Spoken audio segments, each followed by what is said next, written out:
राज्याचे उपमुख्यमंत्री आज अकोला दौऱ्यावर असताना विमानतळावरून येत असताना त्यांच्या या गाडीचं जे आहे त्याच्या ताफ्यामध्ये असलेल्या ॲम्ब्युलन्सचा अपघात झालेला आहे। एका थार गाडीला तिने धडक दिली असल्याचं सध्या समोर येत आहे। पण नेमकं आता या इतका भीषण अपघात होता की यामध्ये गाडीचं मोठं नुकसान झालेलं पाहू शकता। तिचं बोनेट जे आहे बोनेट या ठिकाणी नुकसान झालेलं आहे।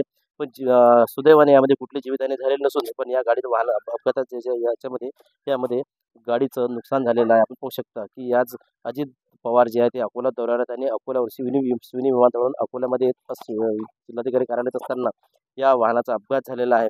म्हणजे कुठेतरी सुरक्षा जी आहे सुरक्षेचा प्रश्नचिन्ह निर्माण होत आहे। कारण काय राज्याचे उपमुख्यमंत्री दौऱ्यावर असताना या ठिकाणी असा अपघात होणं म्हणजे कुठेतरी ज्याच्यावर प्रश्नचिन्ह निर्माण होत आहे। कारण काय की थार गाडीची आहे, थार गाडी कुठून आली याचा आता सध्या पोलीस तपास करत आहे। नेमका हा अपघात कसा झाला याचा सध्या पोलीस तपास करत आहे।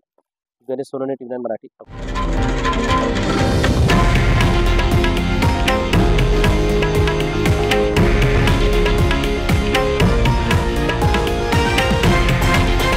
हे आहे देशातील नंबर 1 न्यूज नेटवर्क आणि आपण पाहत आहात TV9 मराठी, एकमेव।